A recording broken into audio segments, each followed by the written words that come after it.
Veja no ICL Notícias, segunda edição. O Pix não será taxado. Receita Federal vai para as redes sociais desmentir mentiras espalhadas por bolsonaristas. A Receita Federal não tem nenhum interesse em saber o detalhamento, quantos Pix você recebeu e quem passou para você, onde você gastou o seu dinheiro. Nada disso é informado pela Receita Federal. Festa Mundial da Extrema-Direita. Xandão pede provas de que Bolsonaro foi convidado para a posse de Trump e mantém retido o passaporte de ex-presidente. Quem está por trás do ataque a tiros ao MST? Polícia Civil busca mais envolvidos no crime contra acampamento do Sem Terra e governo Lula fala em crime político. O ICL Notícias, o veículo mais confiável do Brasil, está no ar.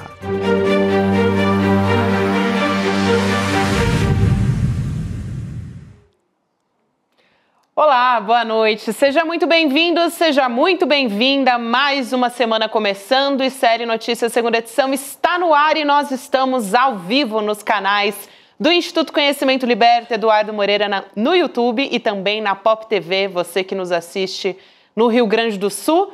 Estamos a postos aqui, mais essa semana, Chico Sá, Rodrigo Viana, boa noite. A gente está chafurdado, tentando sair de uma série de fake news aí sobre o governo. Pix-nóquios, né? Afogados em fake news. Afogados em fake news, pix-nóquios para todos os lados, né? Aqui uma referência a Ricardo Gouveia, né? Nosso homem. Que bolou essa manchete. Hoje a nossa chamada aí é essa. Pix-nóquios. E é a fotografia dos homenageados, daqueles que espalham mentiras, né? Totalmente. Não, o governo num esforço maluco, né? Mas eu nunca vi o governo Lula tão ensaiado. Porque você pega do Wellington Dias, a Marina Silva, todo o governo saiu para o jogo. Isso é muito positivo. Claro que a ocasião agora não é das melhores, é para se defender de uma fake news. Mas isso é o que deve ser feito sempre. Os ministérios todos têm que estar comunicando pelo governo também. Uma política unificada de comunicação para responder as fake news do Pix, né? Sobre os Pix. Porque foi brabo, foi pesado, né? Teve um efeito muito maléfico no país inteiro, mas o governo saiu junto. O Chico estava vendo ali, então o Wellington Dias, não é da área dele, o Pix, né? Quer dizer, ele é do desenvolvimento social. Não. Marina Silva, meio ambiente. Pega a Luciana Santos, pega todo mundo. Todos os ministros. Todos os ministros. Então pegaram as redes deles e foram para o combate. O Juscelino, ou a parte do centrão do governo. Também foi. Todo mundo saiu para o jogo. É um momento complicado, né? Porque 2025 promete emoções aí fortes pelo lado da direita. Na campanha eleitoral vai ser... É um treinamento também para a campanha, que vai ser uma dessa por dia. Vai ser. Com inteligência artificial, os caras vão vir assim... porque o Haddad já apareceu agora falando maluquice, um Haddad falso criado por inteligência artificial. E o Osmar Terra, ex-ministro, retweetou, compartilhou. Isso vai ser uma por segundo em 2026, porque... Não teremos Xandão no comando da eleição, né? Então...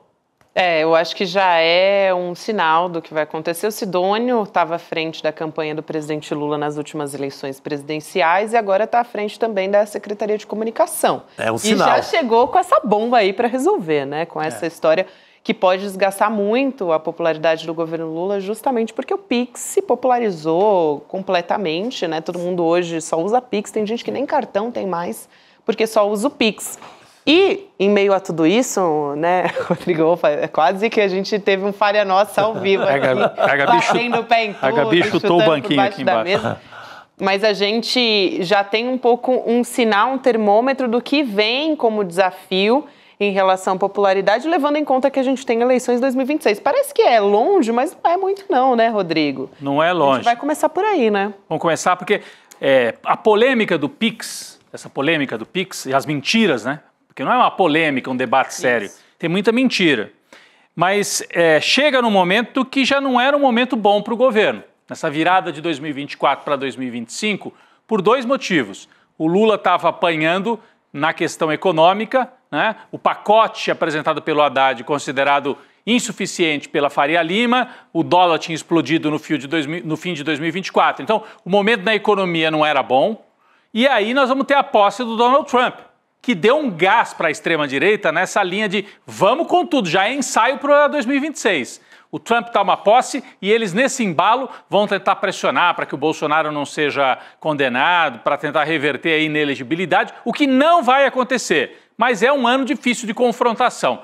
Nesse momento em que o governo tenta se reorganizar na comunicação, o Lula vai fazer uma reforma ministerial, já começou pela comunicação, nesse momento aparece essa chuva de mentiras, um bombardeio e que vai deixar marcas, Ah, daqui a pouco ninguém mais lembra disso. Mas fica lá no fundo, sabe? Se daqui a um ano, na próxima declaração de imposto de renda, alguém foi pego na malha fina, vai dizer, deve ter sido esse negócio do Lula aí, do PIX, da Receita Federal.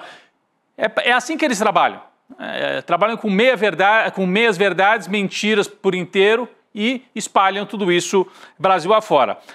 O momento não é tranquilo e a maior prova disso, a pesquisa que saiu hoje. Paraná Pesquisas. No passado, muita gente torcia o nariz e falava, Paraná Pesquisas, não confio e tal. Tinha umas histórias rolando. Mas nos últimos anos, a Paraná Pesquisas acertou bastante, viu? Em 2022, ela foi daquelas que apontou um cenário de muito equilíbrio, enquanto o IPEC e Datafolha davam o Lula ganhando um pouquinho mais de amplitude. A Paraná Pesquisa já mostrava que ia ser por um tostãozinho.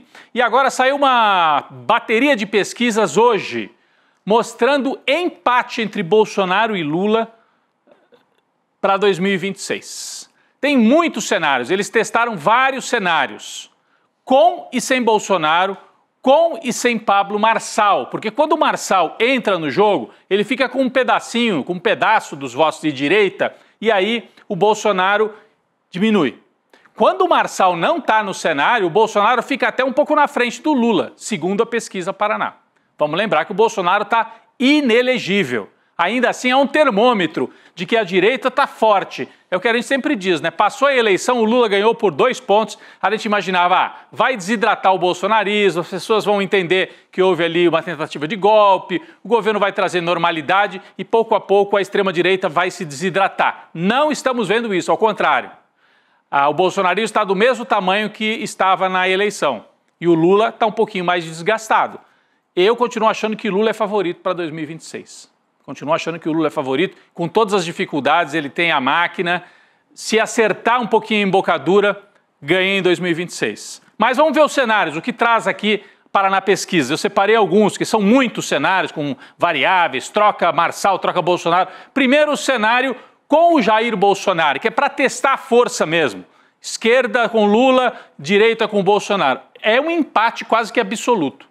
Lula 34, Jair Bolsonaro 33,9, até 34 também, né? O Ciro, surpreendente, aparece com 11% aqui nessa pesquisa. Pablo Marçal com 6, depois vem Ronaldo Caiado, Helder Barbalho. Então vocês percebem que está bastante dividido e bastante equilibrado aqui, bastante equilibrada a disputa. Agora, e se sai o Bolsonaro e entra um outro candidato de direita? Vamos ver o que acontece? Por exemplo, eu acho que o próximo cenário é a Michele. Lula contra Michele, com o Marçal disputando. Fica 34 para o Lula. O Lula é estável, né? Sempre 34 nessa pesquisa Paraná. 34 para o Lula, 20 para a Michele, o Ciro fica com 12,9 e o Pablo Marçal sobe, ó. O Pablo Marçal fica com um pedaço maior do voto bolsonarista. Então, quando é o Bolsonaro, consolida quase tudo com ele. Quando o Bolsonaro não é candidato, ele transfere uma parte para a Michele, mas o Pablo Marçal sobe, segundo a pesquisa Paraná. Por que colocaram o Helder Barbalho aí? Não faz muito sentido, né? Eu né? acho que, às vezes, essas pesquisas, você sabe que tem umas combinações com políticos. Para dar uma bombada. Você não é candidato, mas eu jogo teu nome. Aliás, fizeram essa pergunta Eu não sei se eu levo um troco ou sei o que é, mas... É curioso. Fizeram essa pergunta na Rádio Band News, eu ouvia o diretor da Paraná, e perguntaram por que está o Helder e não está a Simone Tebet? Não, porque, veja bem, a Simone Tebet é uma ministra do Lula, mas o Barbalho também é, né? O Helder é o ministro? O Helder é o governador. O Helder é o governador, é verdade. Então, ele é o governador. Bom, É estranho. Porque eu nunca vi da boca dele dizendo que é candidato. A Simone tem mais lógica que já foi candidata. Pois é. Então Mas para ele é bom o nome dele tá aí, né? Mas são estranhezas das pesquisas no Brasil. A gente tem que estranhar, né? Pois é.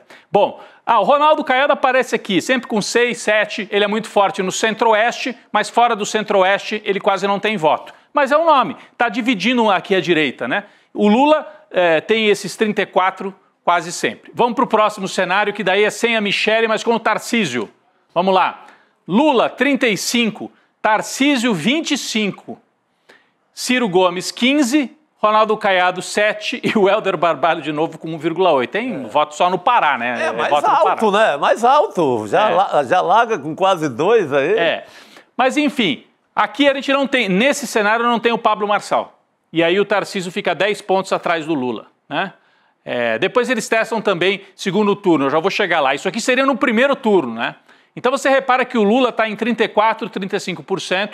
A direita tem alguma coisa... Somando o Tarcísio com o Caiado, dá aqui por volta de 32, 33 também. Então é 35 para o Lula, 34, 35, um pouquinho mais para a direita também. É uma eleição, segundo a Paraná Pesquisas, um cenário muito equilibrado. Quando você vai por região, é aquele mesmo cenário de sempre. O Lula lidera no Nordeste, tem quase um empate no Sudeste e perde no Sul e perde no Centro-Oeste. É o cenário que a gente teve em 2022. Bom, isso aqui são 3 cenários. Eles fizeram uns 10 cenários, tá, gente? Eu fiz um resumo. Tem até uma tabela aqui que resume tudo, porque é curioso como o Lula, segundo, não se assustem com tanto número, tá? É só para me ajudar aqui. Eu não estou pedindo que vocês olhem tudo isso aqui, é muito número. É só para me ajudar aqui na hora de olhar também. Quando o Lula não é candidato, porque eles testaram, e se o Lula não for candidato? Vamos testar o Haddad, aparece aqui, ó. O Haddad fica com 18, então o Lula, que tem 34, não consegue transferir todos os votos para o Haddad. É o que aparece na Paraná Pesquisas. O Bolsonaro até transfere um pouco mais para a Michele e para o Tarcísio do que o Lula para o Haddad. O Lula, sem o Lula, fica Haddad 18, Tarcísio 26 e Ciro 23. E se fosse a Gleisi tem 8%, ela aparece 7%, ela tem 7%. Então, 8%, a Gleisi 8%. Então, o Lula não consegue transferir tanto voto, segundo a pesquisa. Eu também ouvi a entrevista com o diretor da Paraná, a diretora que estava junto com o Murilo, o diretor, e a diretora. Ela disse o seguinte, o Lula vai transferir mais votos se ele não for candidato. É que do lado do bolsonarismo, eles já vão dando como certo que o Bolsonaro não vai ser candidato. Está mais natural ter um outro candidato. Sim. Faz sentido. Do lado do lulismo, não está tão natural essa ideia. Se não for o Lula, quem é que vai ser? As pessoas, é o Lula é o presidente. Então, a transferência, ainda as pessoas nem começaram a pensar nisso, está longe para o povo. Né? Para os políticos, para a gente que analisa, está perto. Mas para o povo está muito longe, 2026 está muito longe. E se tiver segundo turno, eles testaram alguns cenários de segundo turno. E aí o equilíbrio fica mais claro ainda. Vamos para a próxima tela.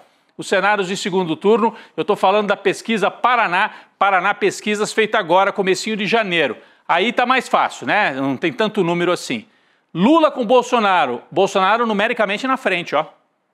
45,7 contra 42,2 para o Lula. Mas isso não vai ter, isso aqui não vai para a urna porque o Bolsonaro está inelegível e não vai reverter essa inelegibilidade. Quando enfrenta a Michele, 43 Lula, 42 a Michele, é empate total.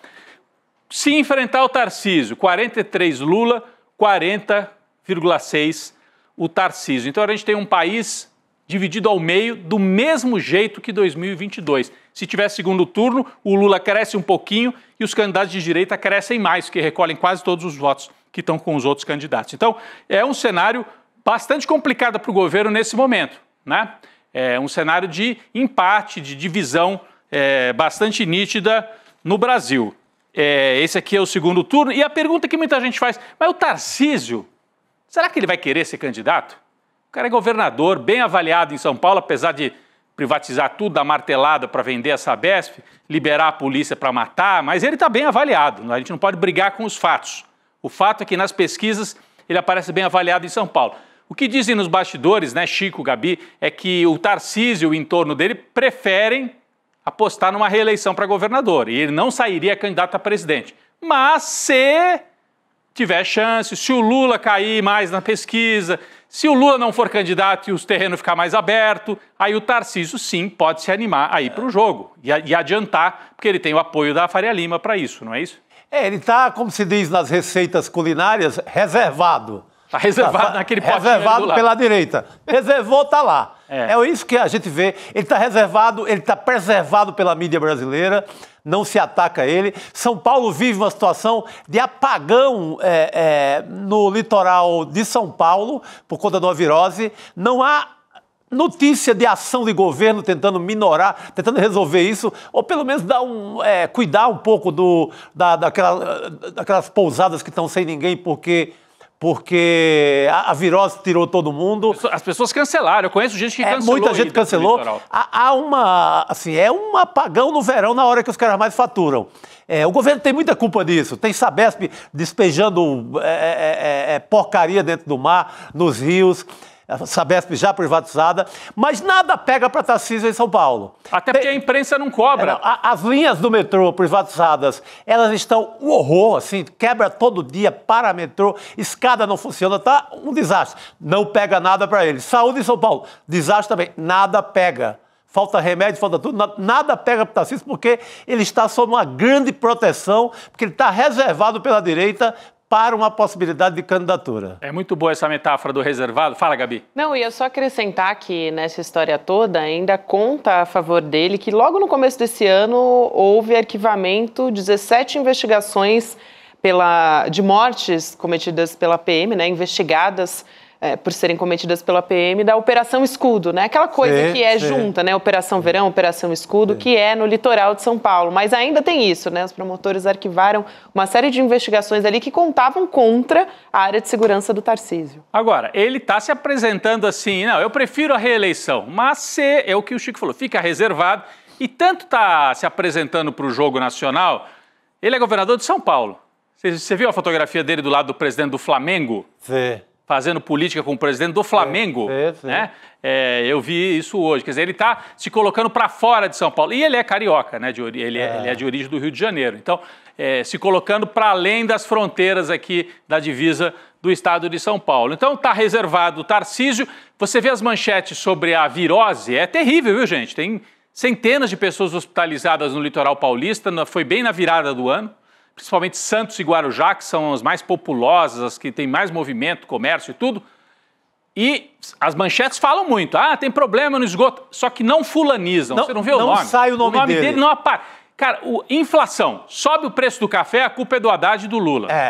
Sobe o preço de qualquer coisa, a culpa é do Haddad governo Lula, governo Lula. Aqui não existe a virose do governo Tarcísio. Não existe. Então, ele está com um terreno bem pavimentado. Aumento de passagem, metrô quebrado. Jamais Tarcísio, jamais é ligado esse assunto ao Tarcísio. Se for negativo, é zero ligação com o Tarcísio. Então, é mais fácil ser de extrema-direita, né? Não, e ele está bem amarrado porque ele é esperto, ele não renegou o bolsonarismo, mas ele fez movimentos dizendo, eu não renego, mas eu também não quero ser igualzinho a família do Jair, se aproximou da Faria Lima, privatizou. Então, ele está com uma amarração com a grande burguesia paulista que o torna muito forte. Mesmo assim, a princípio, não seria candidato agora. Mas uma coisa me chamou a atenção de ontem para hoje. O Tarcísio, então, na lógica, vai ser candidato à reeleição, certo? O Ricardo Nunes acabou de ser eleito prefeito de São Paulo para um segundo mandato. E ele apareceu falando o quê? Que cogita disputar o governo paulista. Está aqui no Platô, né? Plataforma de notícias na qual trabalha o nosso colega o Guilherme Amado também. Matéria da Tatiana Fará, né? Repórter que já passou por várias redações. Ricardo Nunes já cogita disputar governo paulista. Então, o jogo já está armado. Se o Tarcísio mudar de ideia e não disputar a reeleição, ele pode ir para presidente e o Ricardo Nunes, no mesmo esquema, caçabista, esse centrão, MDB, PSD, um pedaço do bolsonarismo, seria o nome para disputar o governo do estado. Olha como é que o jogo... E aí, quem é que fica em São Paulo? Um bolsonarista, o coronel que era o vice do Ricardo Nunes. Então, eles estão com um pé em cada canoa. Se precisar, se for possível, o Tarcísio tenta logo a presidência. E entrega a prefeitura ao Bolsonaro, né? Porque entrega a prefeitura para o Bolsonaro e o Ricardo Nunes sai para governo do Estado. Porque então, o vice é homem do Bolsonaro, é um militar bolsonarista até a tampa. É o Melo Nunes, né? Nunes Melo, não sei, não lembro, mas é um PM desses com fama também de durão, né? Para dizer o mínimo. Então esse é o jogo que está colocado aí, uma situação que não é fácil para o governo federal, mas ainda assim eu acho que o Lula tem as condições de se acertar a embocadura agora, e apesar do Trump lá, que vai tentar armar todas as ciladas, agora, precisa ter um jogo de comunicação que se prepare antes para responder o que vem. Essa portaria, nós vamos falar agora dessa história aí da portaria, da normativa, do PIX, é de setembro, gente. Só que ela entrou em vigor agora em janeiro. Os bolsonaristas se prepararam e espalharam uma enxurrada aí. Será que foi numa boa hora que saiu essa portaria? Mas é algo normal, é uma regulamentação. Mas a gente tem que estar preparado. Não estamos em tempos de normalidade. Então, se vai adotar uma normativa e regulamentar uma área tão sensível, precisa estar preparado para responder. Não vamos ser ingênuos achando que o outro lado não vai usar isso como assim, olha, vai ter taxação no PIX. É disso que nós vamos começar a falar agora, né, Gabi, com a Heloísa Vilela, que vem aí para trazer as notícias para a gente também. Vou conversar com a Heloísa Vilela a respeito disso, que acho que já está a postos aqui, só para dar um pouquinho do panorama dessas novas regras de monitoramento de movimentações financeiras. Elas foram determinadas pela Receita Federal lá em setembro. Até amanhã a gente vai ter aqui no Série Notícias Primeira Edição o secretário da Receita para esclarecer todas essas dúvidas, então fica de olho a partir das 8 horas da manhã. E também no Em Detalhes eu conversei com a Débora Maganha, nossa Débora, né, economista, apresentadora do Mercado de Investimentos, para ajudar a gente a entender e também desmistificar todas essas fake news e todas essas dúvidas que estão se levantando a respeito desse assunto. Agora, o que está se incluindo são novas instituições financeiras, né, que são esses bancos digitais, as fintechs, né, esses PAYs da vida, que para não trazer nenhuma marca específica, mas que muita gente usa como recurso de pagamento, enfim, para receber. Esses PAG não sei o quê, né? Os PAGs, não sei das quantas. E esses bancos também que só tem no celular, os aplicativos, né? E tal. E o PIX, que todo mundo usa, né? É uma medida que se popularizou muito desde que ele foi lançado. E essas fake news geraram muitas dúvidas, muita confusão. A fake news que se popularizou mais é de que o PIX seria taxado, e não é verdade. O Osmar Terra chegou até a divulgar, como a gente falou aqui na abertura, um vídeo feito por inteligência artificial, um vídeo falso do Fernando Haddad, do ministro da Fazenda, que foi produzido ali, manipulado, esse que a gente está vendo aí, as imagens, né? Se a gente olhar bem, dá para perceber que ele é feito por inteligência artificial, mas até aí, imagina só quanta gente recebeu pelo celular até você explicar, porque realmente, assim, a voz utilizada na inteligência artificial é tudo muito bem feito, tudo realmente feito para enganar. O Flávio Bolsonaro publicou um vídeo também dizendo que o Lula aboliu o sigilo bancário no Brasil. Essa foi a frase que ele utilizou. Pô, senador, sei que você tem muito medo de mexer nas suas contas, porque não são contas devidamente santas, né? Mas, peraí, não exagera. E aí o governo está tentando reagir, está reagindo, na verdade, só que é muito difícil. A gente sempre fala aqui a respeito disso, né? Sobre como é difícil, depois que uma fake news já se proliferou, você conseguir desmentir na mesma proporção. Então, na verdade, o que o governo está tentando fazer é ajudar no combate à lavagem de dinheiro, principalmente. A medida é para isso. Vamos chamar a Elo Vilela aqui para conversar com a gente? Vamos embora. Aí, Elo já está com a gente. Oi, Elo, boa noite. Boa noite, pessoal. Pois é, olha, eu vou tentar manter a calma, porque eu estou num estado de mau humor com essa história, porque ficam tentando encurralar o governo eternamente, né? E o governo tomou uma medida que não tem nada de extraordinário, uma portaria simplérrima que só vai incluir quem ainda não estava participando desse sistema, né? Dentro do sistema. Agora, o governo não pode adivinhar qual é a próxima fake news que a extrema-direita está preparando, né? Isso daí não dá para fazer. Então, o que eu acho que vai dar para fazer, e o Chico falou isso na abertura, Chico, você falou dos ministros todos vindo para jogo e tal. A tendência é a gente ver isso cada vez mais daqui para frente. Por quê? Com a substituição do Paulo Pimenta pelo Sidônio Palmeira na Secretaria de Comunicação, essa será uma tônica. Ele já vai fazer uma reunião com todos os profissionais de comunicação de todos os ministérios na semana que vem, porque o objetivo é esse, é alinhar a comunicação do governo como um todo. Chega de confusão, chega de cada um falar uma coisa. Agora, combater essas fake news, eu acho que é assim, a arma que o mundo inteiro está procurando. Como é que você vai convencer as pessoas, depois delas verem o Haddad falando uma coisa que ele não falou e acham que é verdade? Como é que você vai convencer, né? Eu estava no salão fazendo unha, a dona do cabeleireiro estava arrancando os cabelos com essa história de Pix, coitada, não entendendo o que é, né? E não adianta, aí vai o Lula, grava um vídeo e fala, e as pessoas não acreditam. Então, como que você combate essas coisas? Esse é o grande nó da questão. E a quem interessa essa mentirada? Eu acho que esses são os nossos pontos aqui, sabe? É isso, a quem interessa era justamente a pergunta que eu ia trazer aqui para a nossa mesa de conversa, né? Porque na sexta-feira o Haddad até divulgou um vídeo de esclarecimento, o próprio presidente Lula já divulgou um vídeo também, fazendo um pix de doação para o Corinthians. Sim. A gente tem as imagens aqui que a gente vai colocar na tela. Aí a gente está vendo o presidente Lula explicando. O presidente Lula é corintiano roxo, né? Então, usou isso como exemplo. Você queria falar, Rodrigo? Não. Outro corintiano roxo. Aqui temos corintianos nessa mesa. E aí, hoje, o Lula se reuniu também com o Sidônio Palmeira, né, Lu, que está assumindo a Secretaria de Comunicação do governo.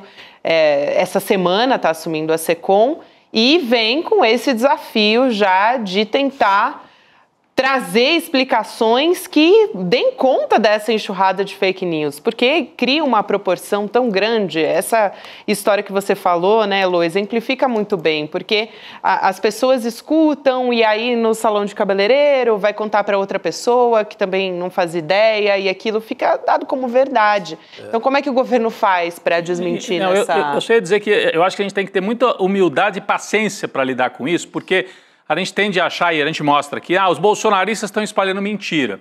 Só que lá na ponta, as pessoas estão recebendo, ouvi de várias pessoas que não são bolsonaristas e que estão preocupadas com esse assunto. Então, é a pessoa que trabalha por conta própria. A gente tem metade do Brasil na informalidade, na economia. Metade. Ou é o chamado PJ, que é aquele PJ que não é PJ, não é empresa, né? Ou então é totalmente informal. É o sujeito que presta serviço, leva o dinheiro para pagar as contas básicas e não tem formalidade nenhuma. E esse sujeito usa o Pix. Sim. Mulheres e homens fazem costureira, prestam serviço, cozinham, tudo na informalidade com o Pix. Essas pessoas estão com uma dúvida legítima. Não vai taxar o Pix, mas vão fazer uma fiscalização maior? Será que no fundo não vão me pegar lá na hora que tiver o imposto de renda? Então, tem essa dúvida. E a gente amanhã tem aqui o secretário da Receita, o Robson Barreirinhas, ao vivo no ICL Notícias, primeira edição, para responder essas dúvidas, o que é fato e o que não é fato. Né? E acho que vale a pena também lembrar que hoje o Mercado Investimentos fez um programa especial só tirando dúvidas a respeito disso. Então, muitas dessas dúvidas foram tiradas hoje de manhã. Eu assistindo, assim, ficou muito mais claro para mim que o intuito é realmente ter ali uma espécie de pente fino, mas não para pegar essas pessoas, né? Assim, transações pequenas. Eu até conversei com a Débora hoje também. Que já existia, né? Que sempre existiu, né? Já existia, Chico. Basicamente foi isso que a Débora me falou. O que está entrando agora é isso que você falou. As fintechs, o banco ali do celular, que nunca entraram. Mas é que como tem um discurso de muitos e muitos anos de desconfiança em relação ao Estado, tudo que vem do Estado é ruim, né? Você tem que se virar sozinho, você prospere sozinho. Venderam isso para a população, as pessoas acreditam realmente nisso, né? E nem fora que ninguém gosta de pagar imposto, tanto que o nome é imposto, imposto, é algo impositivo. Ninguém gosta, né? Então, quando vem uma notícia, vai aumentar a fiscalização, mesmo que não seja taxação, e não existe. Não existe taxação no Pix, não vai ter imposto no Pix. Esquece, isso é mentira, aí é mentira. Mas as pessoas ficam, Mas vai aumentar a fiscalização? Será que lá no fundo depois não vão pegar? Porque eu trabalho como camelô, uso a maquininha, ganho R$500 aqui. Não dá nem pra gente começar a falar isso, cara. Não dá. Porque não vai fiscalizar quem movimenta 4 mil por mês, 5 mil por mês. Se a pessoa movimenta 4, 5 mil por mês e tá gastando 40 mil por mês, aí sim pode ser que haja uma comparação para ver como ela tá gastando 40 mil e só movimenta 4, na verdade, mesmo que seja ganhando informalmente.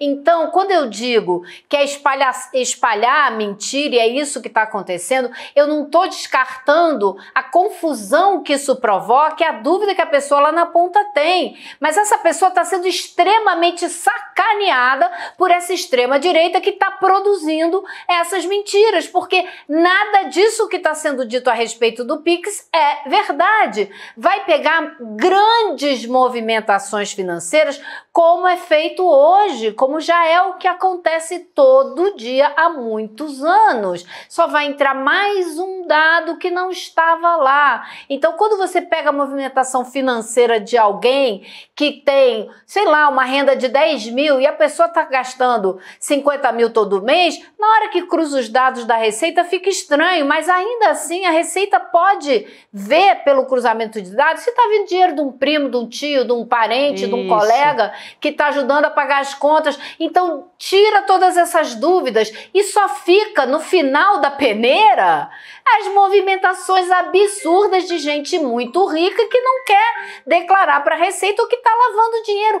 É disso que se trata e de mais nada. Muito bom, então, a gente tem que deixar isso muito claro e pensar para que está sendo criada essa confusão. É mais uma vez... Vocês lembram? No ano passado disseram que iam taxar o Pix. Tem 1 ano e pouco isso, gente. Isso é fabricado o tempo todo para tentar colocar o governo nas cordas. Então, eu acho que o Sidônio vai entrar na comunicação com 2 grandes tarefas. A primeira, ele já deixou claro que vai fazer, que é unificar o discurso do governo inteiro, de todos os ministérios. O segundo não é ficar só desmentindo fake news, é gerar as notícias que vão ocupar as pessoas no lugar das fake news. Acho que é isso que o governo precisa, é gerar muita notícia. Tá sempre falando, olha o que tá acontecendo aqui, tá acontecendo ali, fazer isso ser um movimento de informação para que as pessoas se ocupem de outras coisas e não dessas fake news. Excelente, Elô. Eu acho que vai muito ao encontro do que a Débora disse hoje, porque eu perguntei isso para ela. Porque, assim, a gente tem uma quantidade de brasileiros endividados no Brasil que também não é o fato de você ganhar, sei lá, 7 mil reais PJ e gastar 15 no seu cartão de crédito. Um monte de gente faz isso. Então, assim, tem que ter uma disparidade muito grande, justamente, até para a Receita ir atrás e realmente fazer sentido, porque senão que imposto que ela vai arrecadar ali? Não vai. Então não é essa pessoa, tem um monte de gente que faz dívida no cartão da avó, porque a avó, a Débora deu esse exemplo, a avó é a única pessoa da família que tem crédito, que tem um nome limpo. Sim. Então todo mundo faz ali as dívidas de cartão na da avó. O neto quer comprar uma moto, compra a moto no cartão da avó. Tem muito isso no Brasil inteiro. Ela. Então, assim, esse tipo de cruzamento a Receita já faz, sempre fez. Faz o tempo inteiro. É tanto que nunca pegou sua avó, nem você, né? Então, não tem isso. Achei muito didática essa explicação aqui da Elô Vilela. E acho que vale a pena, como ela falou sobre essa necessidade do governo estar ali explicando o tempo todo, o Robson Barreirinhas, que vai vir amanhã no Série Notícias primeira edição, ele também fez um vídeo, ele gravou um vídeo esclarecendo algumas dúvidas, assim, desmentindo, na verdade, as fake news do Pix. Então, vamos assistir agora para a gente voltar a falar a respeito disso também, vamos ver. O sigilo bancário é absolutamente protegido e garantido pela Receita Federal. As informações que são prestadas pelas instituições financeiras são globais. A Receita Federal não tem nenhum interesse em saber o detalhamento, quantos Pix você recebeu e quem passou para você, onde você gastou o seu dinheiro. Nada disso é informado pela Receita Federal. Aí também, uma outra mensagem nas redes sociais aqui do Ministério da Fazenda foi divulgada hoje a respeito do Pix. A gente tem também essa mensagem da Receita, olha só. Ministério da Fazenda, sobre o Pix. Já sabemos que o Pix não será taxado, certo? Isso é apenas uma fake news. Agora, muitas pessoas ainda têm dúvidas sobre como funciona a movimentação financeira. Vamos esclarecer alguns pontos importantes.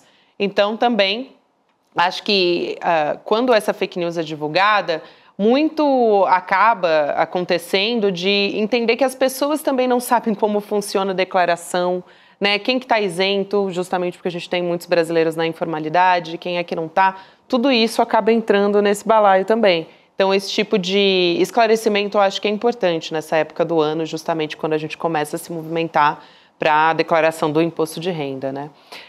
Então, só reforçando, amanhã o secretário especial da Receita Federal, esse que apareceu aí no vídeo, que é o Robson Barreirinhas, vai estar amanhã no ICL Notícias Primeira Edição. Você pode mandar suas dúvidas, inclusive sobre essas novas formas de monitoramento, né, de transações financeiras, sobre o Pix.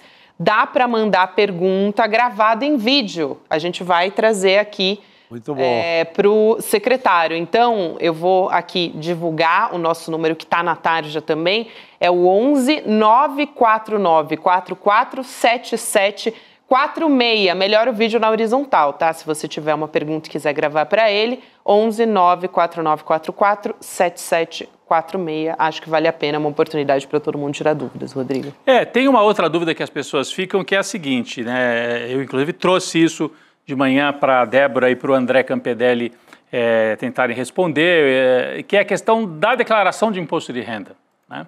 Porque com esse monitoramento, isso está até na normativa da Receita Federal, vai ser possível você incluir, está escrito lá, a Receita Federal colocou lá, incluir esse tipo de informação sobre o Pix naquelas declarações automatizadas de imposto de renda. Eu, por exemplo, uso isso. Então, você não precisa nem preencher. A Receita Federal já sabe da sua vida e já entrega preenchido. Você ajeita ali a sua declaração, etc., né? Então, as pessoas ficam com essa dúvida. Então, uma pessoa que hoje nem declara imposto de renda, vai ter que declarar, vai passar a pagar mais imposto ou não? Essa é uma dúvida que está circulando. A partir das fake news, as pessoas estão com dúvidas porque desconfiam, porque acham que o Estado está sempre aí para tirar dinheiro delas. E porque tem muita gente vivendo no limite, numa situação, estão na informalidade, são sonegadores. Gente, é gente que vive assim da mão para a boca, na informalidade. O grande sonegador é outra coisa. Aqui estamos falando de pessoas que vivem na informalidade. Provavelmente gostariam de ter um emprego formal e pagar o imposto de maneira formal. Mas nem sabem como é que funciona, às vezes, a declaração de imposto de renda. Então, é uma dúvida que fica mesmo.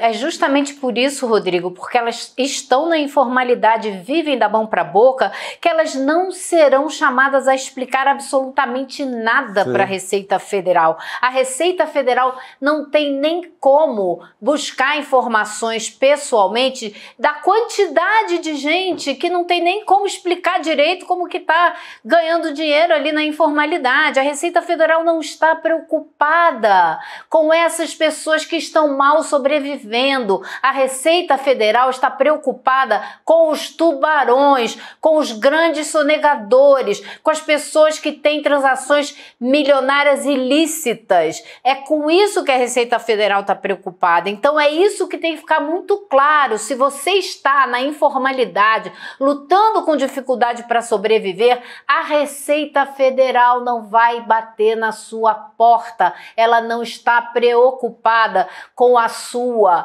dificuldade de sobreviver. Ela não vai te importunar. Ela quer saber de gente que está tentando esconder uma boa grana ali, aqui, acolá, passando dinheiro daqui para lá, abrindo 7 contas para distribuir o dinheiro. É disso que a gente está falando. Então vamos deixar claro que essas pessoas não estão na mira da Receita Federal. A gente estava trazendo aqui alguns prints da Receita Federal. Agora há pouco a gente mostrou um. Tem um outro aqui que acho que vale a pena. A nossa produção acabou de separar, trazendo alguns exemplos práticos aqui, né? Então, a respeito de sigilo bancário protegido, o que é, o que não é. Então, você está vendo aí na sua tela, acho que é uma tentativa realmente de explicar para as pessoas, né? Eu falei sobre o Pix não ser taxado, essa foi uma das explicações, mas tem uma outra aqui a respeito disso, garantindo total proteção ao seu sigilo bancário. As instituições financeiras só informam valores globais de entrada e saída, sem qualquer detalhe sobre quem pagou ou onde o dinheiro foi gasto. Segurança e privacidade são prioridades. Então aqui também é uma tentativa de tranquilizar as pessoas diante dessas fake news que foram divulgadas. Eu posso girar um pouquinho a pauta também para a gente... Diga, Elô. Fala, Elô. Na verdade, o Rodrigo falou uma coisa que é importante. Isso, na verdade, ajuda quem quer organizar na hora de fazer o imposto de renda. Fica mais fácil, tá tudo ali, entendeu? É mais uma vantagem para quem tem menos dinheiro do que desvantagem. Isso é o claro, o óbvio. Em relação à taxação, bom, é um governo que o esforço até agora, o esforço político, é aprovar uma medida que isente quem ganha até 5 mil. Então, esse mesmo governo ele não vai atrás de quem ganha até 5 mil para pagar mais. Se o esforço político, inclusive o esforço pensando até em eleição e tudo, em deixar uma marca, o grande esforço do governo Lula é isentar quem ganha até 5 mil. Então, como é que esse mesmo governo vai perseguir quem ganha até 5 mil? E quem é contra a isenção até 5 mil?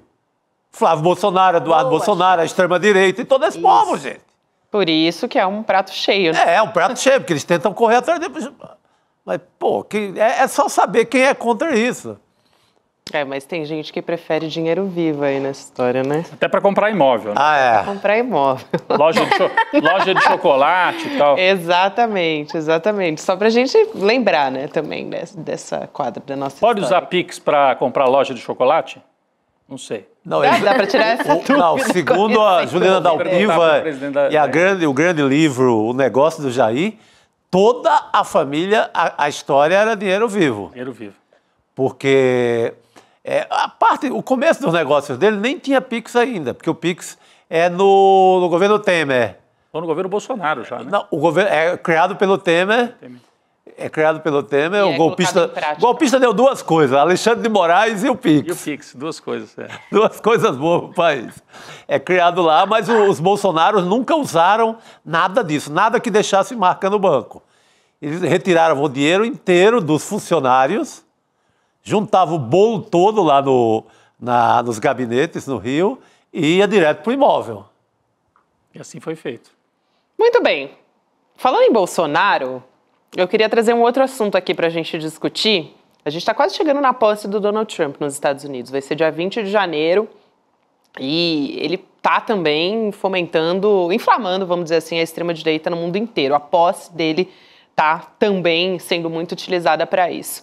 E aí, essa festa toda aí, né, do Trump, festa da extrema-direita para assumir essa posição, vai custar algumas centenas de milhões de dólares. Daqui a pouco o Jamil Chad vai estar com a gente, direto de Nova York, e vai explicar essa história toda pra gente. Mas tem uma pessoa que está querendo ir, claro, na posse do Donald Trump, né? Ele que está indiciado no inquérito do golpe, o Jair Bolsonaro. A defesa do Bolsonaro pediu para o Alexandre de Moraes a liberação do passaporte para autorizar que ele vá nessa viagem. E olha só, Moraes ordena que Bolsonaro apresente convite para a posse de Donald Trump. Está no nosso site serienoticias.com.br. Nesse final de semana o Xandão, então, pediu prova. Mais prova, né? Provas manda um convitezinho aí e tal, bonitinho, arrumadinho para a gente ver. Convidado, né? De fato. Cadê? Queremos provas. E aí, nesse pedido ao Supremo Tribunal Federal, a defesa do Bolsonaro apresentou um e-mail que seria do cerimonial da posse do Trump. E aí é um info, vou dar até aqui qual é o e-mail, info@t47inaugural.com. Foi enviado para o Eduardo Bolsonaro, que chegou a gravar um vídeo para criticar o Xandão, né? E chama nesse vídeo a tentativa de golpe ou golpe que foi também, que não foi consumado, vamos dizer assim. Ele chama de suposto golpe. A gente está vendo as imagens aí. E o Xandão, escreveu nesse despacho que o pedido não veio devidamente instruído com os documentos necessários. Então, você está vendo aí a decisão. Trata-se de pedido da defesa de devolução do passaporte e autorização de viagem ao exterior de Jair Messias Bolsonaro. Antes de sua análise, porém, aí há a necessidade de complementação probatória e tal, e aí ele pede, né? Então, diante do exposto, determino que a defesa do Bolsonaro apresente documento oficial, conforme determina o artigo, enfim, conforme a lei demanda. E aí depois ele pede um pronunciamento da Procuradoria-Geral da República para manifestação. Então, o Bolsonaro segue aí. Ele pede... Não entendi. Basicamente, né? Não entendi. Não entendi. Pra quê? Pra quê? Sim. Pra que ele quer ver o convite formal? Ele, se aparecer o convite formal, ele vai entregar o passaporte? Será que não é uma tentativa de ganhar tempo, Elô? Eu fiquei com essa dúvida, realmente. Ganhar tempo pra quê? A gente está esperando a PGR agora denunciar de vez e começar esse processo. Um ano atrás, um ano atrás não, porque o passaporte dele foi tomado em fevereiro do ano passado, né? Quase isso. Mas no ano passado ele negou o pedido do passaporte para ele ir a Israel, a uma visita que o Netanyahu fez. E a primeira turma do Supremo inteira votou unanimamente para não deixar devolver o passaporte. Por que agora, depois que Braga Neto já está preso, que pode sair, esse processo pode começar a qualquer momento, para que ele ia dar o passaporte? Então, parece que ele está só instigando ali, atiçando a turma do Bolsonaro, né, com uma suposta possibilidade de uma resposta positiva. Se ele der esse passaporte diante de um convite formal, eu vou cair dura, mudo de nome, porque não tem menor lógica.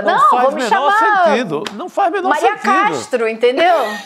Não, mas não faz menor sentido. A questão não é... Porque é dia 20 já a posse, né? Enfim, até... Mas ele usou esse convite que ele recebeu. Qualquer um cidadão do mundo pode receber o mesmo que aqueles convites de posse. Você entra, Lula vai tomar posse, também sou convidado, todo mundo é convidado. Mas independentemente disso, não importa se é um convite formal, ele está com o passaporte retido porque ele representa a possibilidade de fuga. Existe a possibilidade concreta de fuga. É um cara que, pelo histórico, pulou o muro de embaixada. Na hora que a barra apertou ali, ele se protegeu numa embaixada, passou uma noite lá, com medo. Então, esse cara não é confiável. Não pode deixar ali, porque a probabilidade dele não voltar. Agora... Então, mas agora risco de fuga que tá provado, para o país da extrema-direita, a sede da extrema-direita mundial, que não vai devolver ele para a justiça brasileira nunca. Então, assim, não faz o menor sentido, não compreendo por que ele pediu esse convite formal. O convite pode vir assim por e-mail mesmo, não é para qualquer um. Seu nome tem que estar na lista para você entrar lá na posse, na festa que vai ter depois, no jantar, que é para... Os dois filhos do Bolsonaro estão convidados para o jantar, né? O Eduardo e o Flávio. A Michelle está querendo ir agora para representar o Bolsonaro nessa festa. Então, assim... Não tenho a menor dúvida que ele está convidadíssimo, porque o Trump adoraria dar essa estocada no governo brasileiro também. Não tenho a menor dúvida. Então, funcionaria para todos os dois, politicamente, para todos os dois. Então, não tem que ele... Lógico que não pode liberar passaporte, porque o que ele está a ponto de encarar na justiça aqui é gravíssimo, né? Então, claro que ele vai ficar nos Estados Unidos, se ele puder.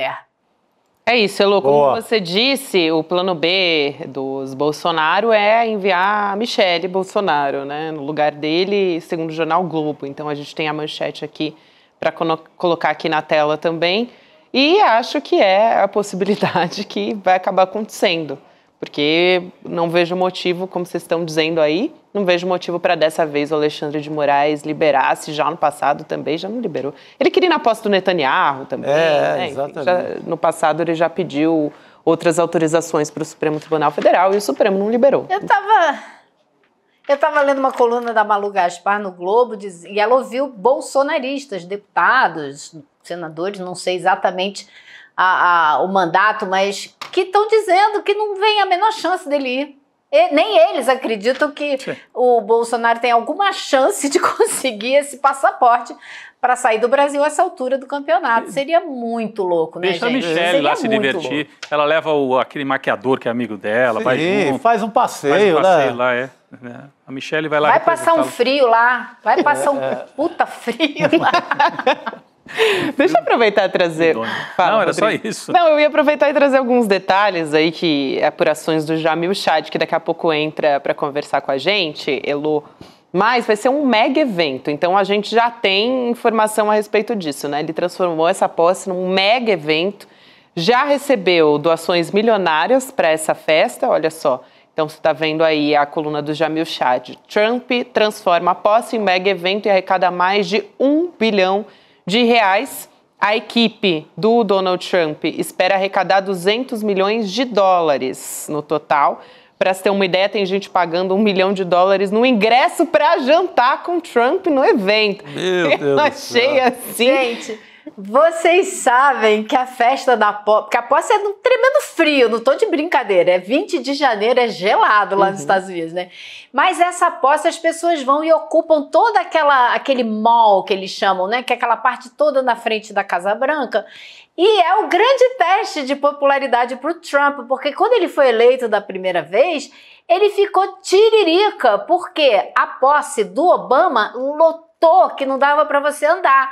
E a dele, ele ficou dizendo que tinha dado muito mais gente. Aí você botava uma foto do lado da outra e você via que não tinha a menor condição dele dizer isso. Mas fake news é festa, né? Então agora que ele foi eleito com maioria do voto popular, inclusive, ele vai tentar encher aquilo ali para finalmente dizer que a posse dele foi para lá de popular, né? Vamos ver o que ele vai conseguir. Eu estou curioso para ver, além dessa medição da popularidade, que é mais do lado de fora, ver também no jantar, né? A romaria de como é que é? Gente estranha, festa estranha com gente esquisita, né? Do mundo inteiro. Com gente esquisita. Festa estranha com gente esquisita era a letra, né? Do Renato Russo, se não me engano.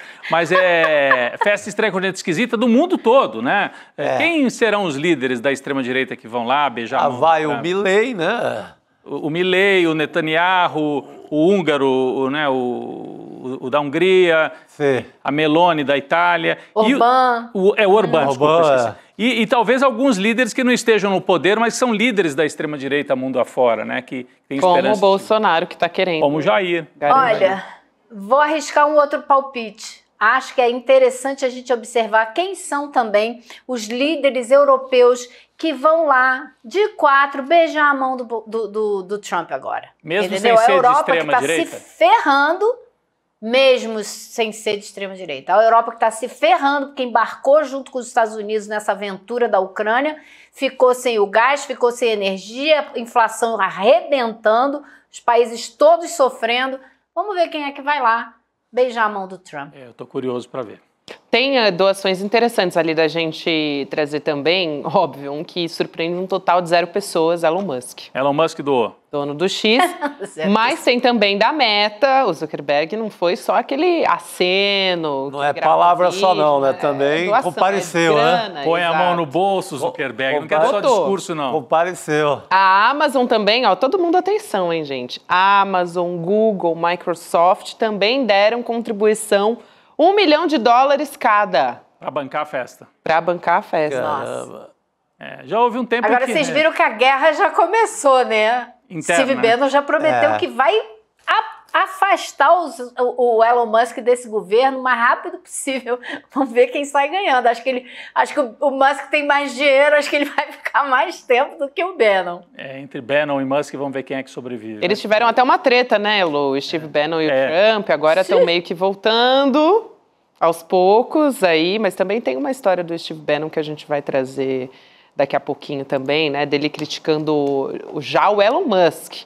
Mandando bala, né? Então, já tá rolando uma rivalidade ali. Talvez o Elon Musk, justamente por estar ocupando esse posto agora na posição, né, de estratégia política do Donald Trump ali, de parceiro, publicamente, uma série de afagos, inclusive afagos, né, financeiros, está incomodando o Steve Bannon agora também, que sempre foi visto como o grande estrategista da extrema-direita nos Estados Unidos e no mundo. Ele deu uma entrevista, né? Esse assunto depois nós vamos trazer, a gente vai comentar mais a gente também com o Jamil Chad, mas podia aproveitar para a Ilô também falar. O Steve Bannon deu uma entrevista num tom alto, assim, para o Corriere della Sera.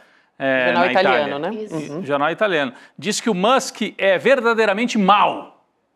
O Bannon falando que é o lobo mau, verdadeiramente mau. Me dá vontade de rir, assim, porque é impressionante. E diz que ele deveria voltar para a África do Sul.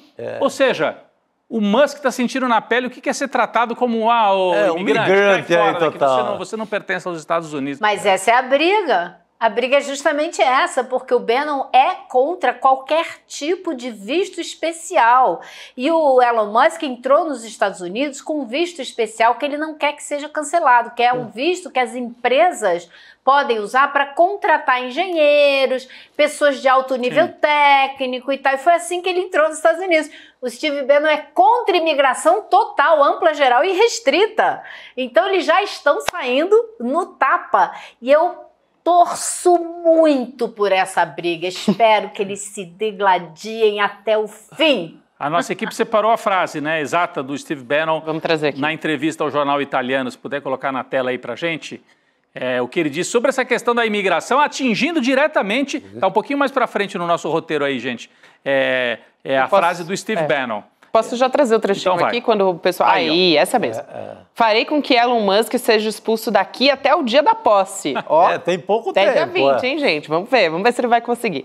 Ele não terá acesso total à Casa Branca, será como qualquer outra pessoa. Ele é um cara verdadeiramente mau, muito mau. O único objetivo de Musk é tornar-se um trilionário. Ele deveria voltar para a África do Sul. Gente, é tanta coisa nessa... Não, ele falando que Duas coisas me chamam muita atenção aí. Primeiro, claro, ele falou uma verdade. O único objetivo do cara é ganhar dinheiro e se tornar um trilionário. Não mentiu. Mas a outra, dá para botar aí na tela novamente? Tem uma hora que ele fala... ele não terá acesso total à Casa Branca. Eu tive vontade de cair na gargalhada. Dono e proprietário da Casa Branca. Não, porque quando o Trump tomou posse da outra vez, o Steve Bannon tinha o crachá que dava acesso a tudo no governo, que é um tipo de crachá dificílimo de conseguir. E começou toda uma discussão nos Estados Unidos se ele devia ter isso, não devia ter isso. E no fim das contas, em poucos meses, ele foi defenestrado. Ele foi tirado do governo Trump. Porque tretou então com o agora Trump, ele tá falando que ele não quer que esse outro cara tenha o acesso que ele acabou perdendo, né? Eu achei engraçadíssimo. É muito bom, porque muito também demonstra nessas declarações ali uma certa... é tão pueril, né? Assim, é tão... ciúme. É o ciúme, assim, a vaidade, no sentido mais pueril da coisa mesmo. É impressionante. A vaidade é o meu pecado favorito. Uma dorzinha de cotovelo, né? Isso, exatamente, Elô. Querida, obrigada por hoje. A gente se vê nessa semana de novo. Um super beijo, Elô. Obrigado, Elô. Ok, até. Tchau, tchau. Boa noite, querida. Jamil Chad está com a gente vai continuar falando sobre a posse do Trump, sobre Steve Bannon e muito que vem por aí. Direto de Nova York, sempre bom ressaltar, né? De Nova York, passando frio, como disse a Elô falou do frio, olha aí o Jamil todo abrigado. Com a gola com a elegância de sempre, claro. A aquecer o pescoço. Assim. Esse jornal só tem gente elegante. Pois é. Só tem gente elegante. Boa noite, Jamil, bem-vindo.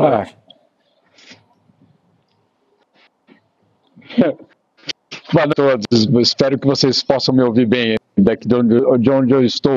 Vai ser daqui a pouco. A ideia da Fernanda Torres aqui em Nova York, estreia do filme, claro, e a gente já está aqui preparado. Eu estou nesse cenário um pouco diferente, mas estamos aqui.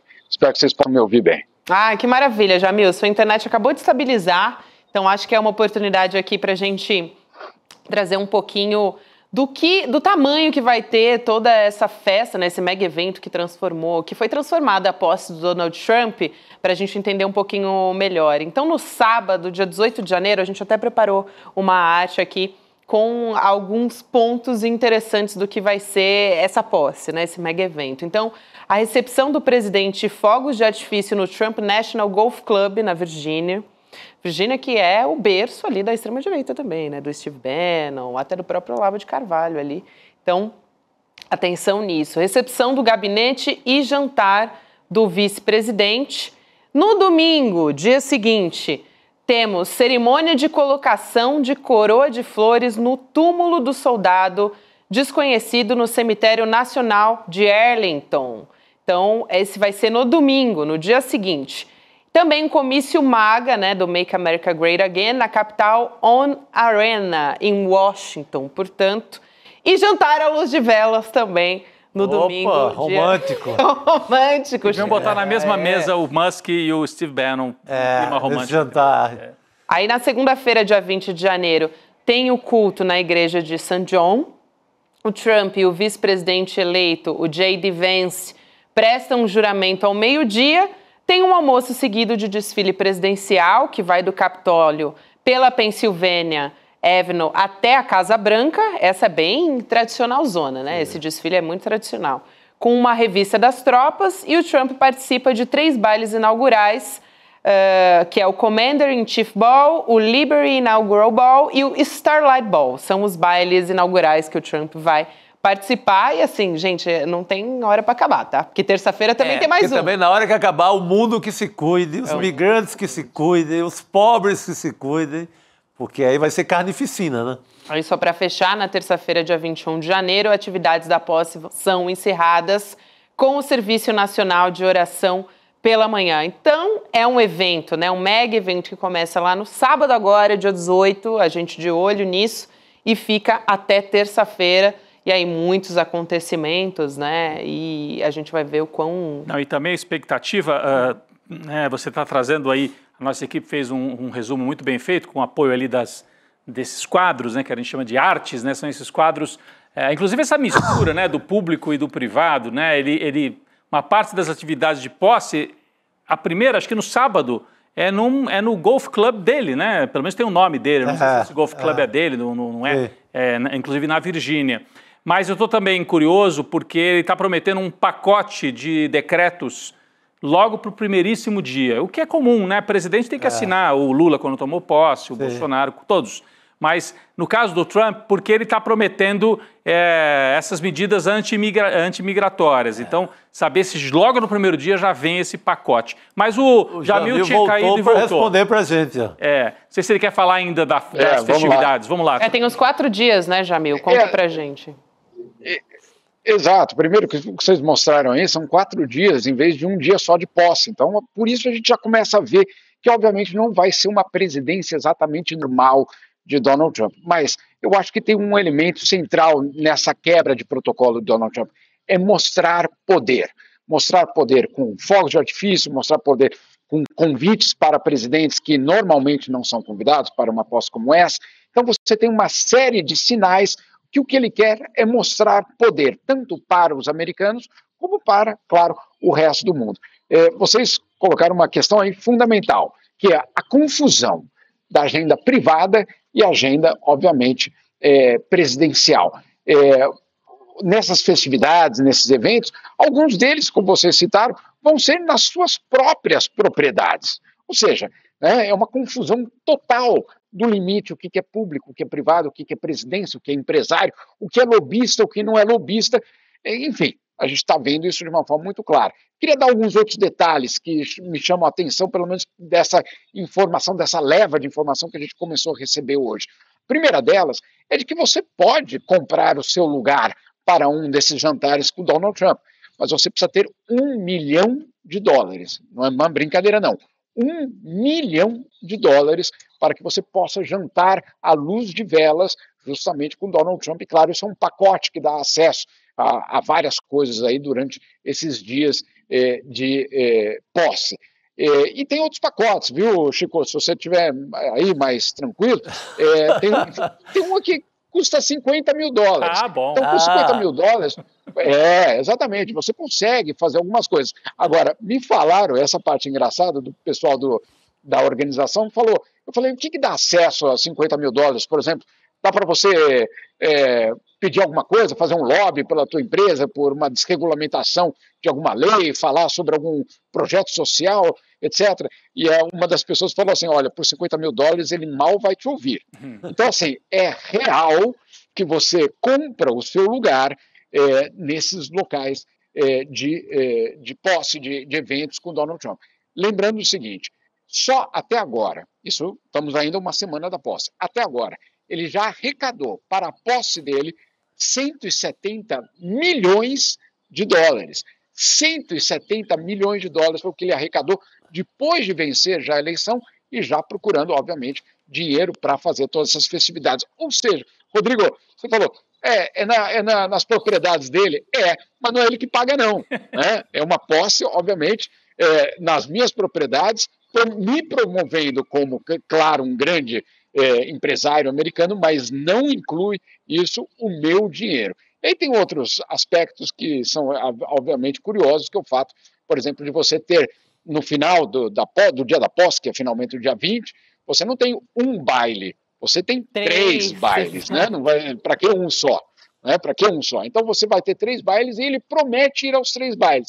Agora, como é que você separa quem vai no primeiro baile, no segundo, no terceiro? Adivinha quanto você paga? Grana. Né? Então, é óbvio. Então, se você paga muito, você vai naquele baile talvez mais chique, aquele que você paga um pouco menos é 200 mil, tá? 200 mil dólares. Você vai no segunda categoria. O Chico, que vai pagar só 50 mil dólares, ele vai da terceira categoria. Enfim, eu não vou em nenhum deles, viu, Chico? Você me avisa como é que for. Tô fora também, Jamil. Aliás, não tenho essa bala aí. Eu prefiro o meu forrozinho tranquilo e tal. Forrozinho pé de serra. Espetacular. Maravilhoso. Espetacular. Me chamou muito a atenção as Big Techs também, alinhadíssimas, né, Jamil? Todas elas, tudo bem, Zuckerberg deu um recado muito claro ali de que está alinhado com a extrema-direita, de que está alinhado com o governo Trump, mas também outras ali que querem se vender como neutras também doando para a posse do Donald Trump, né, para o mega evento. Isso me chamou muito a atenção, porque nossos dados estão nas mãos de todas elas, né? A gente está totalmente refém dessas plataformas. É muito preocupante. O grande medo aqui é justamente o que o Trump vai fazer com o Departamento de Justiça, com os mecanismos que o Estado tem em relação ao controle, basicamente, da economia. Se ele vai usar tudo isso, se ele vai instrumentalizar tudo isso contra os inimigos. E aí o que tem acontecido?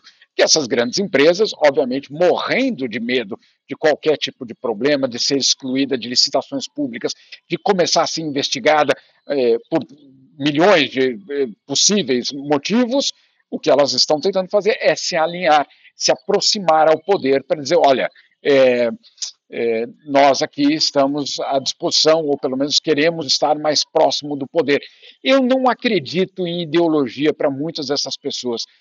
Eu concordo que o Steve Bannon tem uma ideologia muito clara, eu tenho certeza que outros tantos também têm, mas tem uma ala desse governo de Donald Trump que tem um perfil extremamente pragmático naquilo que o Bannon acusou o Elon Musk, de querer ser trilionário.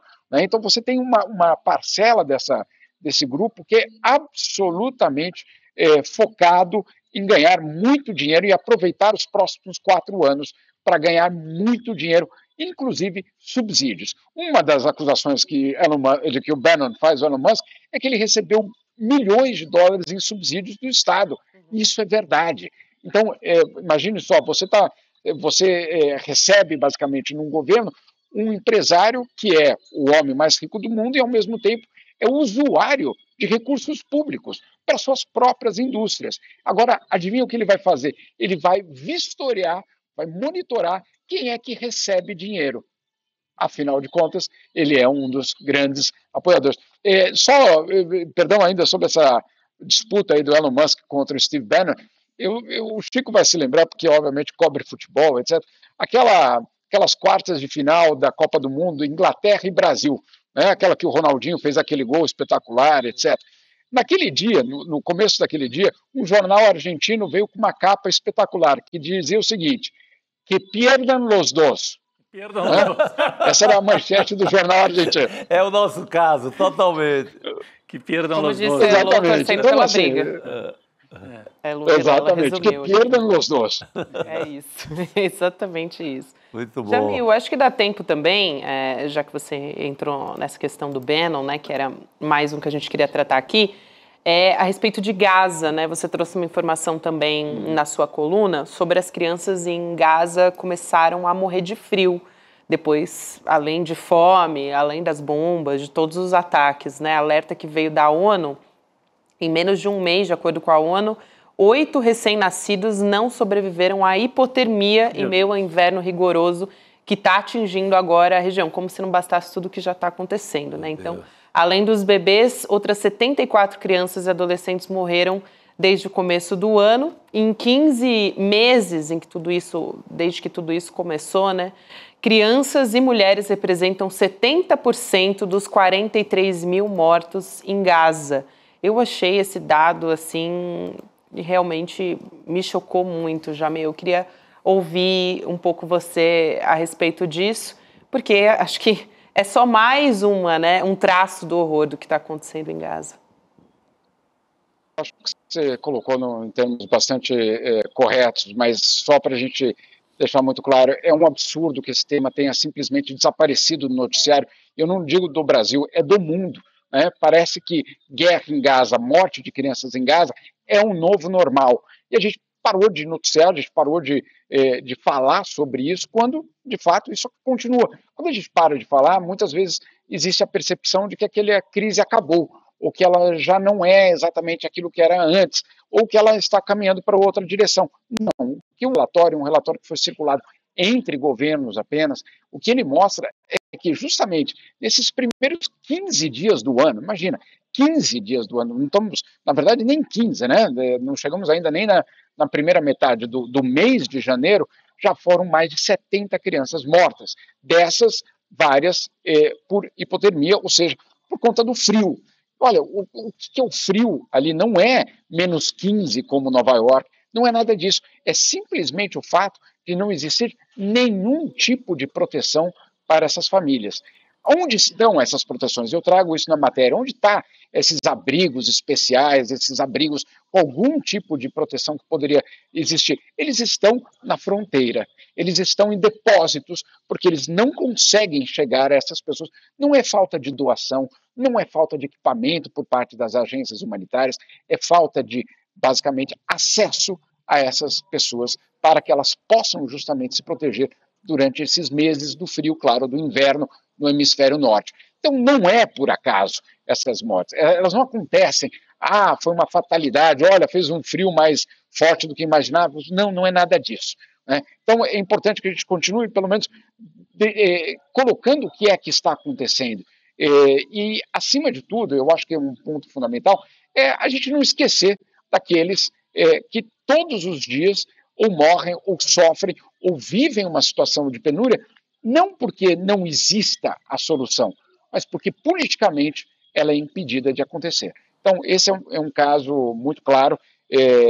Existe aqui nos Estados Unidos todo um debate, será que haverá um cessar-fogo antes do final do governo Biden ou não, né? Nos próximos dias, uma negociação muito intensa está acontecendo, mas aí eu me pergunto, para esses 43 mil palestinos, esse cessar-fogo vem absolutamente tarde demais, né? É irremediável. E para muitas dessas famílias também, absolutamente irremediável. E tem um detalhe que ainda eu preciso coletar essas informações com mais detalhes, que é justamente o número de famílias inteiras que desapareceram nesses 15 meses de guerra. Ou seja, não é só o pai ou a mãe que morreram, ou os filhos, mas as famílias inteiras, ou seja, sobrenomes inteiros que foram simplesmente borrados hoje da sociedade em Gaza ou na Palestina. Então isso é muito dramático e por isso que eu insisti em trazer isso na coluna hoje mais cedo no UOL. Fundamental, muito Jamil. Bom. Muito bom sempre contar com você, com a sua fala aqui. Obrigada por hoje. Obrigada pelo seu trabalho. A gente se vê de novo em breve. Bom trabalho por aí. Obrigado, Jamil. Daqui a pouquinho. Boa noite para vocês. Até mais, querido. Jamil. A gente continua por aqui, trazendo agora informação... Mais barbárie, né? Mais barbárie, Rodrigo. Exatamente. Barbárie brasileira. Ponto aqui. A Justiça de São Paulo acatou um pedido de prisão temporária do segundo suspeito envolvido num ataque num assentamento Olga Benário, do MST, que fica em Tremembé, no interior de São Paulo.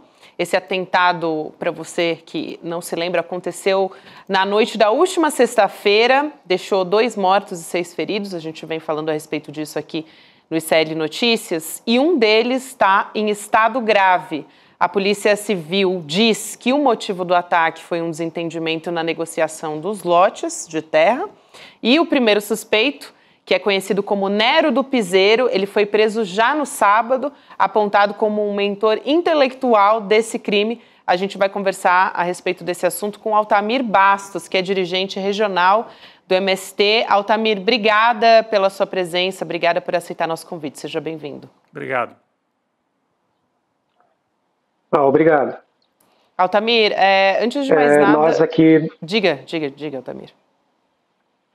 Não, pode perguntar. Desculpa. Não, eu ia dizer que a gente aqui solidariza, claro, com tudo que aconteceu, né?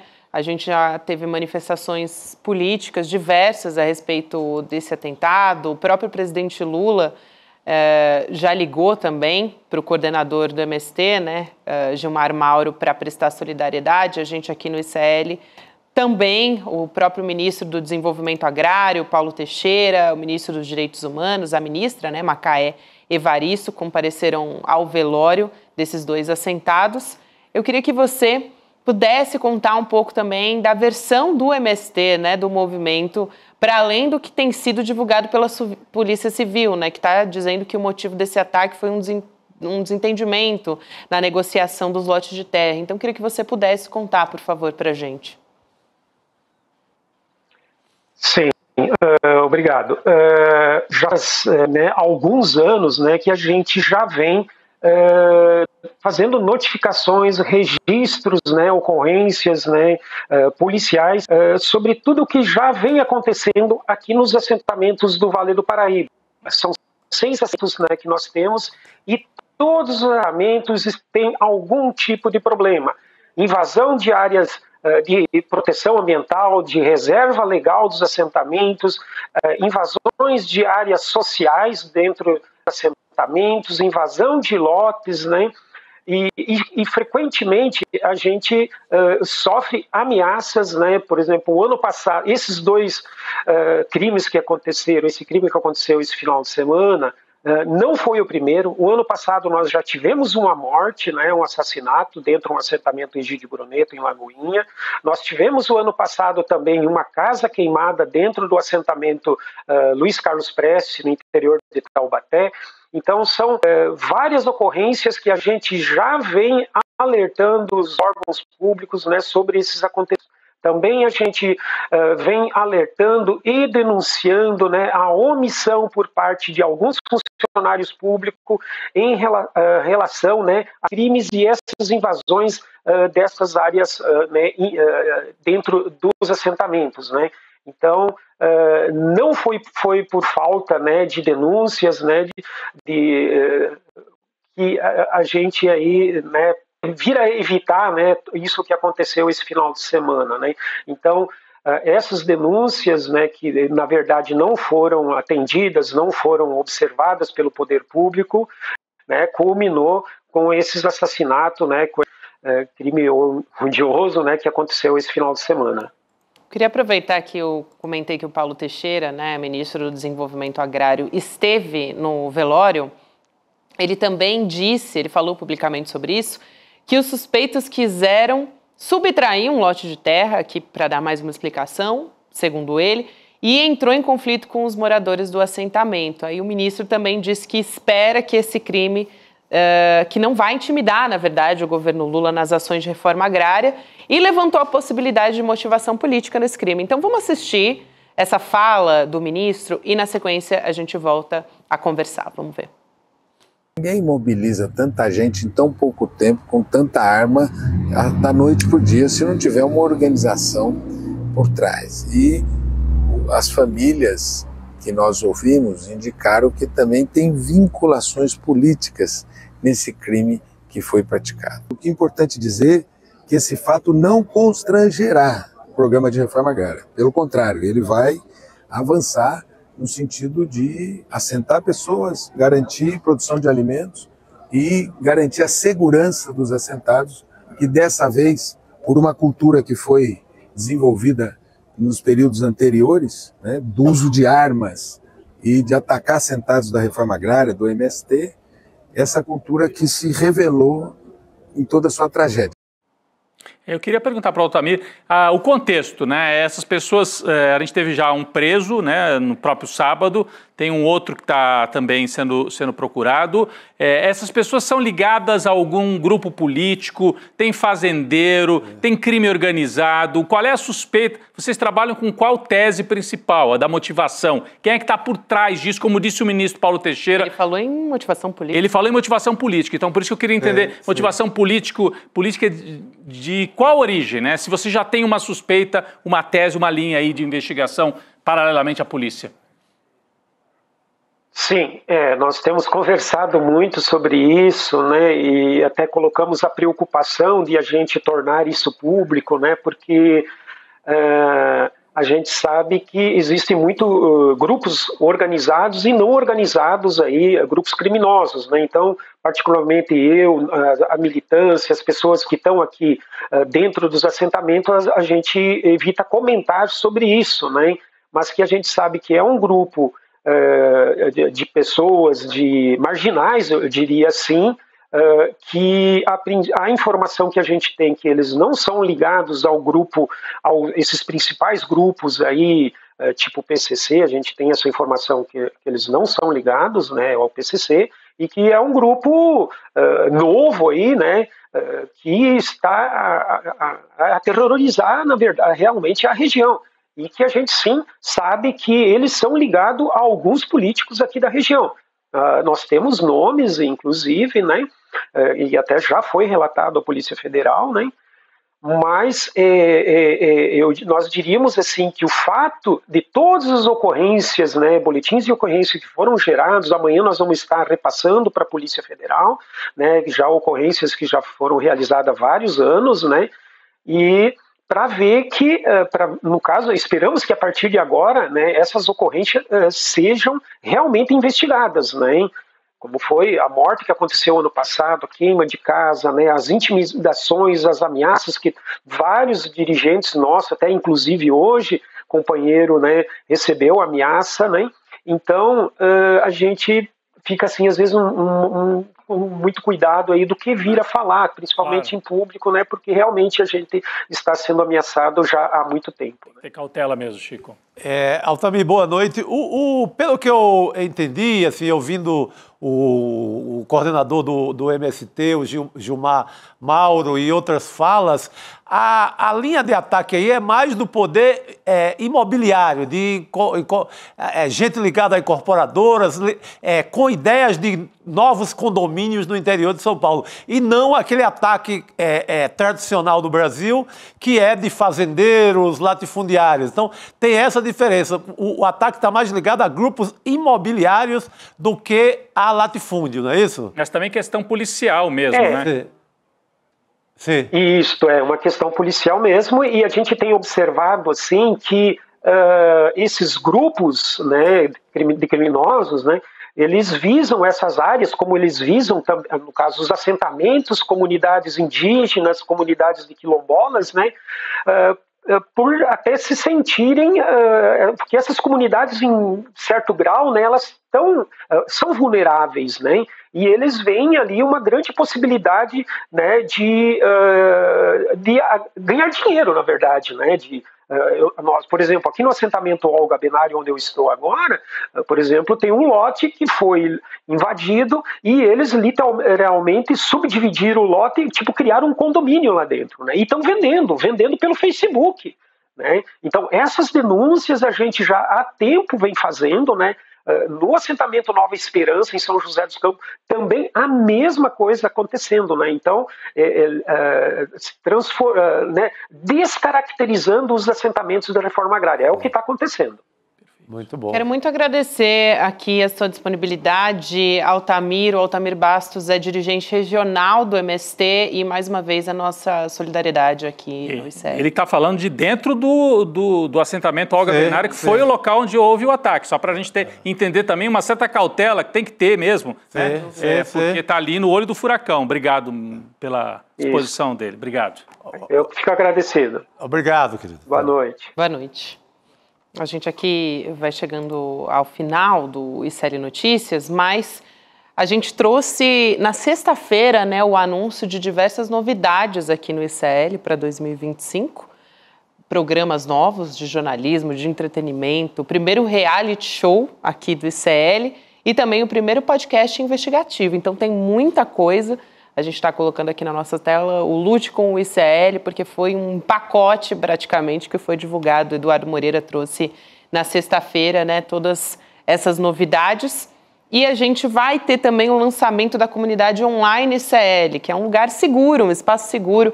As pessoas normalmente Até tem alguns movimentos que se organizaram aqui, viu? A partir de cursos nossos, como, por exemplo, o Empreendedor Mestre, tem muita gente que fez, mulheres até que fizeram grupos para trocas e tudo mais. Mas esse é um espaço seguro da nossa comunidade também. A gente está falando aqui de vários problemas relacionados a Big Techs, é um espaço seguro para que as pessoas possam trocar, até com a gente. A gente também vai estar nesses espaços para trocas nesse sentido, né? Livre de desinformação, de ódio, que a gente tem encontrado tanto em outras plataformas como o X. E também são pessoas que compartilham da mesma luta. Então, tudo isso é muito interessante, né? O lançamento dessa plataforma, dessa rede social, vamos dizer assim, que é nossa, é algo muito inovador aqui no ICL. Então, quero te convidar para fazer parte da nossa comunidade, agora junto com a gente em 2025 também. A gente tem mais de 4 mil membros ativos na nossa comunidade online e o pessoal já está interagindo por lá em fóruns para cada estado do Brasil, né, do norte ao sul. Então, essa é a comunidade do ICL que agora tem sua própria rede social. A gente, além desses fóruns sobre economia, política, cultura, nós jornalistas, nossos jornalistas também estão já interagindo com a nossa comunidade. Então, para quem ainda não conhece, vale a pena entrar e participar, Rodrigo. E tem também presentes especiais, não é isso? Aqui para quem se tornar membro solidário ainda hoje? Assim, para você ter acesso a essa comunidade que já está rodando, uma rede social do ICL, você se inscreve em icln2.com.br, vira membro do ICL e aí aproveita e ganha esses presentes que estão aí na tela. Eu estou até com os livros aqui, o Pobre de Direita do Gessé, está aqui, ó, tá na tela também, né? Pobre de Direita, do Gessé Souza, do Eduardo Moreira, A Intenção Primeira, que foi um livro que foi indicado ao Prêmio Jabuti, e o terceiro do pacote, O Paradoxo da Escolha, do Barry Schwartz. Então, um pacote de 3 livros e ganha também canequinha e a pulseira, né, isso, Chico? Pulseirinha com A Coragem é um Ato de Amor, olha só. Ah, que fofinho. Isso vai junto no pacote se você virar membro solidário.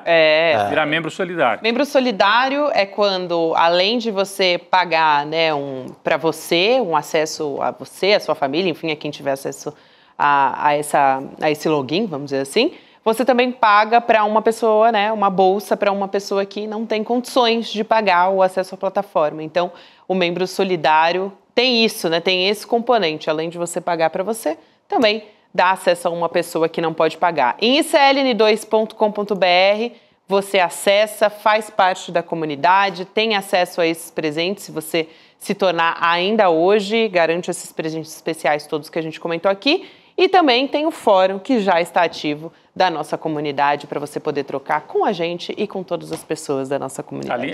E ter acesso a tudo que está lá, né? Todo o conteúdo. É isso aí. E hoje a gente tem Chico Pinheiro Entrevista, né, gente? Uma entrevista que tem tudo a ver com o que a gente estava falando agora do MST, Direitos Humanos. O Paulo Vanucchi, ex-ministro dos Direitos Humanos, jornalista, uma super entrevista. Ele conta, viu, Gabi? Eu assisti um trechinho. Ele conta o período em que ele esteve, relembra o período em que ele esteve preso, foi torturado na ditadura militar, né? Então, estamos falando do filme, né? Muita gente relembrando a ditadura, o caso do Rubens Paiva, e o Paulo Vanucchi, numa super entrevista para o nosso querido Chico Pinheiro, relembra e fala dos direitos humanos hoje também no Brasil, com a experiência de quem esteve dentro nos primeiros governos do Lula também. É isso. Ele grande figura. O Paulo Vanucchi, que é jornalista também. É isso. É isso. A gente acompanha a partir de agora. Então, Chico Pinheiro Entrevista vale muito, muito a pena e o tema é muito, muito atual. Isso. Vamos nessa, então. Chico Sá, Rodrigo Viana, amanhã estamos de volta. Amanhã tem mais. Notícias. A partir das 7 horas da manhã a gente chega com o Desperta e a gente vai estar aqui, como todos os dias, na nossa mesa redonda. É isso aí. Valeu, pessoal. Valeu.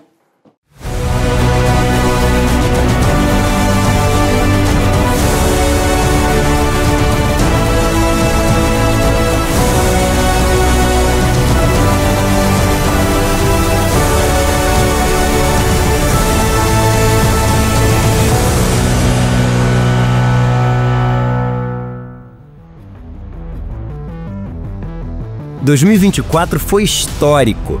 Vivemos momentos incríveis no ICL. A nossa luta foi reconhecida e venceu os mais importantes prêmios. Vitórias de toda a nossa comunidade. O IBEST vai para Instituto Conhecimento. Um abraço para todos vocês. Viva! Só o conhecimento liberta. E em 2025 estamos chegando com tudo. Temos um monte de notícia incrível para compartilhar. É só bomba. Tá preparado? Nosso jornalismo vem mais forte do que nunca para enfrentarmos os poderosos.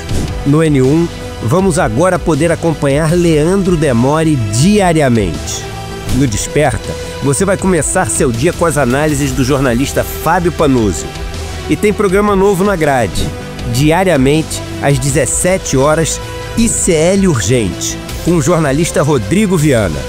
Além da volta do nosso comentarista Jamil Chad para a programação. Escuta essa. Vem aí também o primeiro podcast investigativo do ICL, com Juliana Dalpiva e Igor Melo. E tem novidades na área de entretenimento também. ICL Tank, o nosso primeiro reality show, vai estrear. Chegou a hora de conhecermos quem são os empreendedores que estão mudando o Brasil e que vão receber R$1,5 milhão em investimentos.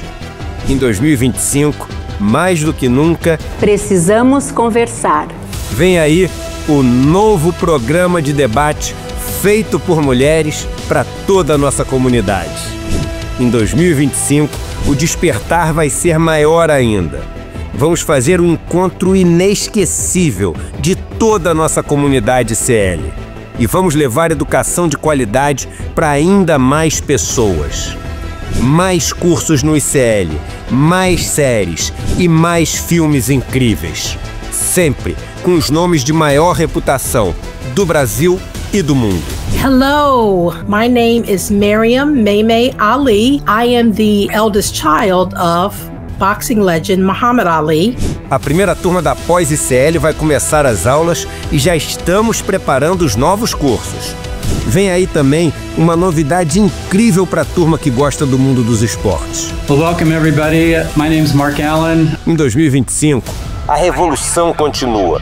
O canal mais confiável do Brasil segue a passos largos para se tornar também o maior. Lute com o ICL. Faça parte da comunidade mais corajosa do Brasil.